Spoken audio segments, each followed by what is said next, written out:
Hey, if you're a US citizen and you want to protect your retirement and you haven't got our free ebook yet, then you're really missing out. So click on the link in the description and find out how you can secure your retirement and your future today. The stuff that we do now is helping people with gold and silver, because again, that's how we can help most people. And yeah, the mortgage stuff is just an extra, but please do your own research. Please look into it. Even if you type into your search engine bi-weekly payments or weekly mortgage payments or something like that, just even if we can plant the seed and you go down that rabbit hole, then yeah, look into it and yeah, see what you can do. But get in contact with us if you're interested in gold and silver. We'll show you what we do, what we've been doing for the last 6 or 7 years now, and we'll tell you why we do it like that and all the reasons that we think, you know, it's worth doing this way.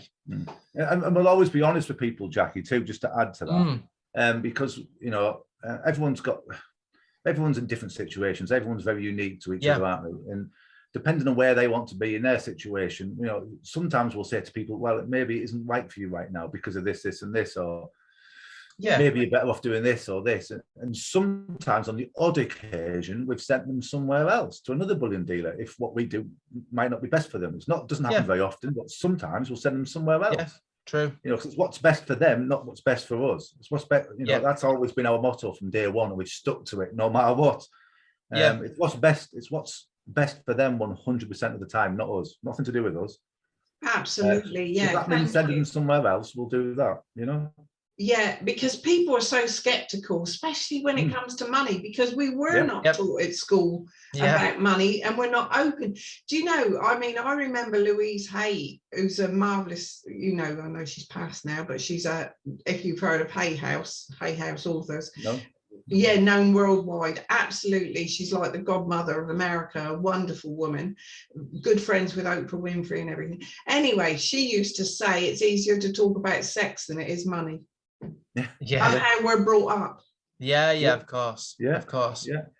Because no one wants to talk about money situation. You know, my son spoke about, he was asked once what he was earning by another chap at work. We've all had this situation, haven't we? And he never thought twice. He told him and found out that he was on a little bit more than the bloke that asked him, and he had a year of awfulness, really. Because I mean, he had no idea there was an issue going to be around that. Sure. Oh, and that's what, you know, and I always remember at Marks and Spencer's, we were always told, don't ever talk about what you're earning to other staff members. That was like in the policy of. Yeah. It's mad, isn't it? It's mad. We always say, you know, the amount of schooling that someone has is, I think now is around 14,000 hours. And the number of hours that you get of personal financial education, I mean, I had none. I don't believe I did, for sure. There was not 1 hour of personal financial education. And then I guess we can't really be surprised that people don't want to talk about money, because it wasn't, the example wasn't set that it's okay to do that. And not only okay, but that you should. I mean, you learn about Pythagoras and all this kind of stuff. I mean, personally, I've never used it. I'm sure in some professions you do use it, but we use money, all of us, every single day. We live on a financial planet. It's, you know, it's like oxygen. It's you kind of, your last breath is not as important as your next breath. And that's what, you know, you need to, not that money is a god or anything like that, but you get stuck without it. It's the reason we have to go out every day. It's the reason most people go out every day, isn't it? Yeah, exactly.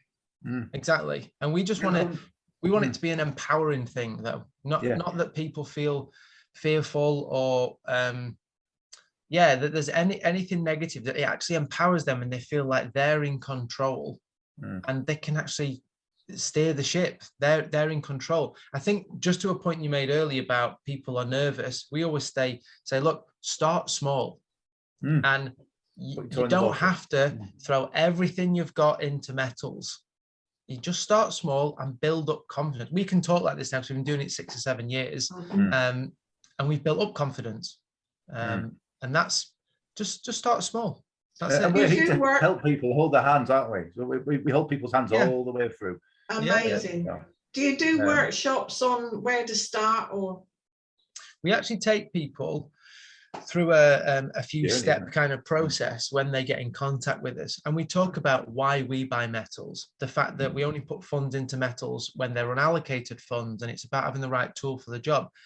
Again, just principles that you can take for yourself and say, well, let me apply them to my life and see what that looks like. Does that make sense?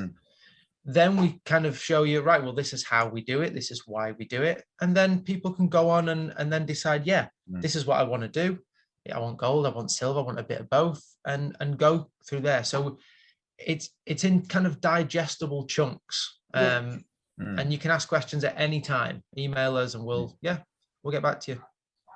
Because I did put in, before I started this, I did put in something about asking a question on Google or whatever it was about gold and silver, and it said the 7 main reasons why people would invest in gold or silver. It's high demand, universal value, where would you get the best price? Oh, I don't know what. Oh, I went off on that. But anyway, all you got to do is put in, like you say, look it up. Because it's a proven thing over the years, isn't it? Well, Jackie, I mean, this is something we used to talk about on our seminars, because Adam and myself, we used to do quite a lot of seminars around the country, and if we ever asked the question, if I was to give you £50 worth of cash or £50 worth of gold right now, and you keep it for 10 years, which would you rather have? Nobody ever points to the cash, to the currency. Nobody ever. Everyone points to the gold. They all know psychologically. I think they all know. So then we always ask them, well, why do you save in paper currency then? If you know that this gold will buy you more in 10 years' time, why do you save in currency? Why? And then they all go, oh, the penny drops, light bulbs are going left, right, and centre, and everyone gets it. It's really good. I think people do know. They're just used to having it in the bank, and they don't. I think they do know back there somewhere. It's just wanting to feel secure in what you're doing and where you're putting exactly having that security, because for some reason we still got a feel around a NatWest or a Nationwide or whatever, that there's a security there, but there's not really, is there? I think it's not in our view. It's social proof, isn't it? It's everyone does it, and banks, you can see the building, and it's seen as the authority, and you have to fill the paperwork in to see if they'll approve you. So you're always kind of almost submissive to their rules.